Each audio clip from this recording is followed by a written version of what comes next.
L'atelier de formation des enseignants et femmes de sciences s'est achevé ce 18 octobre par la remise des certificats aux participants. Les 3 jours de formation pratique ont permis à ces derniers de s'imprégner de la manipulation des kits de microsciences en chimie basique, microchimie, sciences de la vie et de la terre et bien d'autres domaines. C'est un sentiment de satisfaction, je suis satisfaite. La formation était belle, d'autant plus que nous avons beaucoup plus pratiqué que de la théorie, surtout en ce qui concerne les plaques solaires. Ça a été pour moi quelque chose de nouveau, surtout en physique. Madame la ministre a dit que les kits seront emmenés dans tous les départements pour la formation des jeunes, précisément des femmes, tous les jeunes, mais plus précisément des jeunes femmes, pour qu'elles soient intéressées au métier de la science et qu'elles puissent comprendre que la science apporte le développement du pays. Donc ça va leur permettre de s'éveiller et de pratiquer.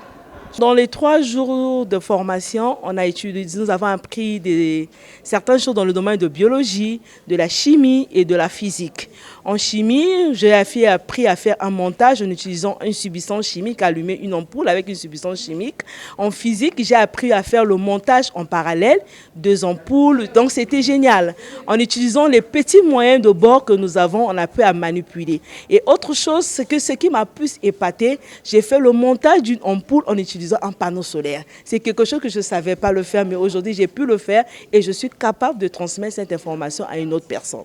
Venus des 12 départements du Congo, ils ont bénéficié d'une gamme variée de formations afin de former à leur tour des élèves avec une approche pratique pendant les cours. Les kits de micro-laboratoire qu'ils vont dorénavant faire usage pendant les cours sont un don de l'UNESCO réceptionné par la ministre de l'Enseignement supérieur, de la Recherche scientifique et de l'Innovation technologique.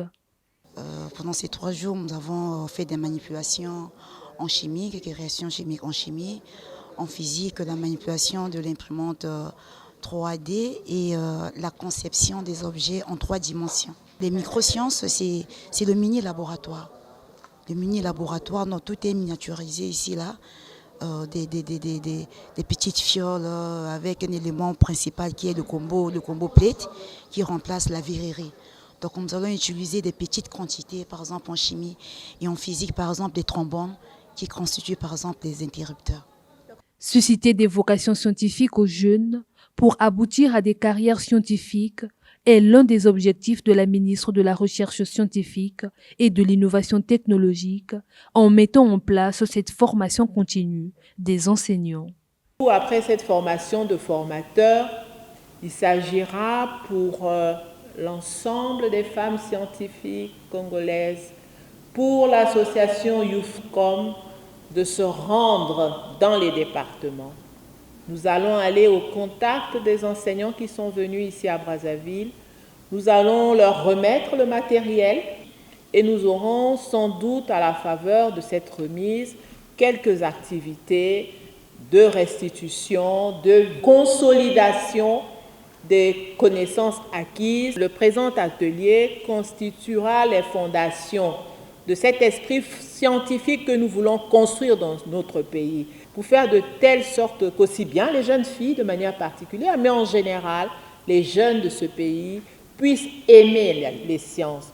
Cet atelier de formation qui s'est écrit dans le cadre du projet Femmes et filles de sciences a tenu toutes ses promesses. L'heure est à la pratique et la transmission de la passion aux jeunes des écoles ciblées par l'extension de ce programme.